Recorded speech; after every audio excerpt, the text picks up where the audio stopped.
Can you really sell digital art as a beginner? Yes, you can. But you're not going to show up, draw something cute, put it out there, and wait for raving fans to show up, because it's just not going to happen. No one's going to show up and start throwing money your way.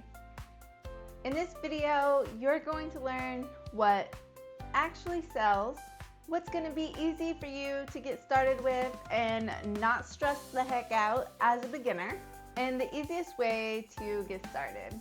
Hi, I'm Cynthia McDonald from Doodle Design Studio, a digital artist and your creative chaos bestie. I don't pretend to have it all figured out. I'm really just a couple steps ahead and wanting to walk this journey with you and teach you what I've learned, so this feels a little less alone and we can have some fun along the way. So if you're new to digital art and want to start making money, you are in the right place. You can definitely start selling your digital art as a beginner, but you have to get it right. Buyers aren't paying for your skill level, they're paying for what you can give them, what service you can provide. They're gonna pay for something that saves them time, that looks cute, that speaks to them, or solves one of their problems. Your art doesn't have to be the best, but your product does need to be clear, usable, and most importantly, easy for them to buy. One of the biggest issues beginner digital artists make is guessing what to make, what customers are going to buy, where to sell, and we're going to work on that today. So if you don't already have a product picked out that you are comfortable with making, I want you to start with printable wall art. It's a relatively simple setup and you don't have to learn a lot of technical skill. Mainly, you need to know the different sizes and formats that sell on the platform you're going to put your work on. So you would need to do a little research on, am I selling 8x10s and so on and so forth. Like what sizes are gonna sell. So what sizes do you need to create for your customers? Once you have your size templates created, which is basically making your canvas the size of the prints, you're just putting in your artwork and exporting it out.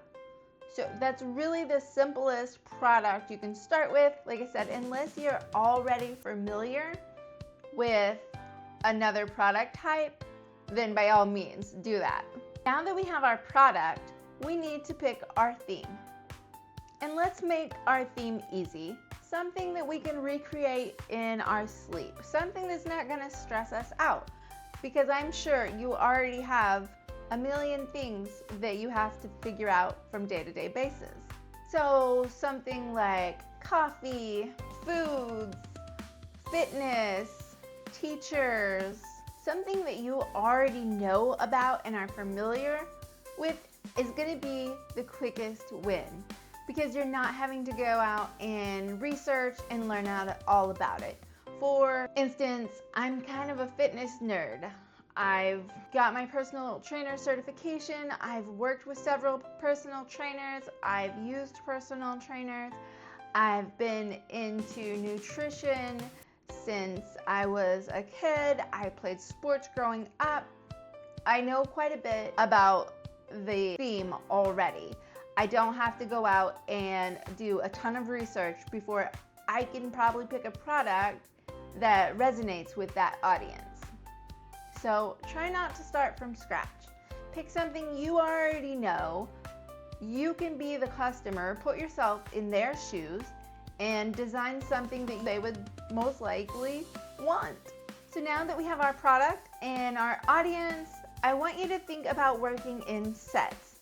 Not single one-off items, but building little collections around your theme, your audience.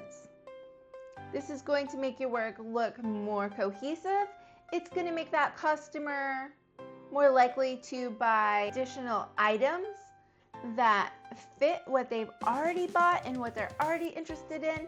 And it's also going to allow you to bundle your pieces together, which is going to increase your profits and give added value to your customer. Now let's talk a little bit about the more boring stuff. You want to name your product clearly with searchable terms.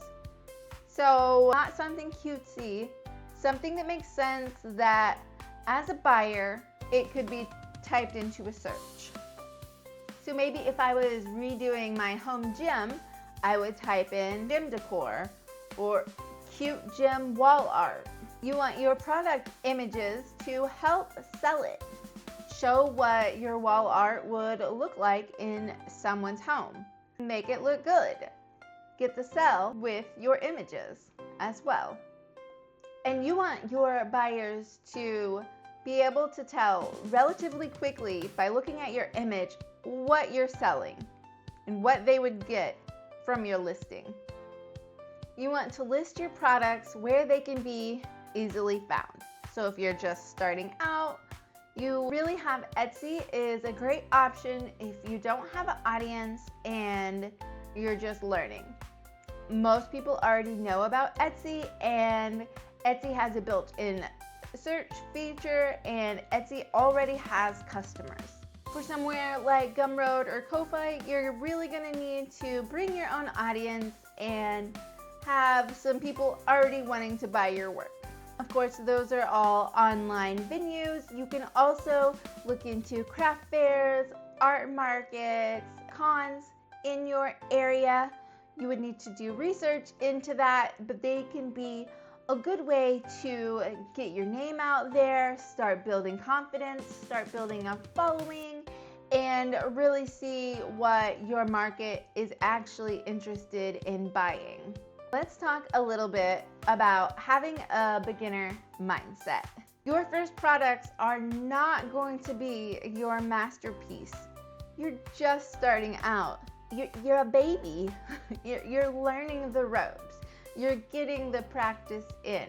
And you're practicing in public, which makes it kind of ew, cringe, gross, and yucky. But that's the only way you're going to learn. It's the only way you're going to get better and keep doing the thing.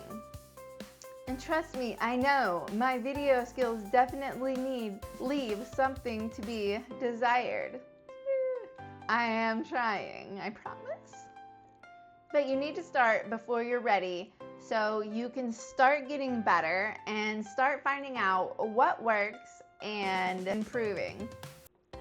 So this week, I want you to pick your product or use the wall art product, pick your theme, and start making a small set this week. One piece at a time, but try to make sure they're related so you can use them as a set or in a bundle. And once you have your first product finished, you're gonna list it. And then you're gonna start on your next and just keep moving forward. That's it. That's all you need to do to start selling is keep making products, keep moving along, and use the data and adjust from there. And if you're still getting comfortable with digital drawing, I made a free guide for you to start drawing without overwhelm. It has some easy finishable projects. It'll help you start building your confidence and over 40 fun drawing prompts to get you started. I'll make sure and leave that in the description so you can grab it if you would like. And then make sure you hit that like button and subscribe. And I hope to see you again real soon. Bye.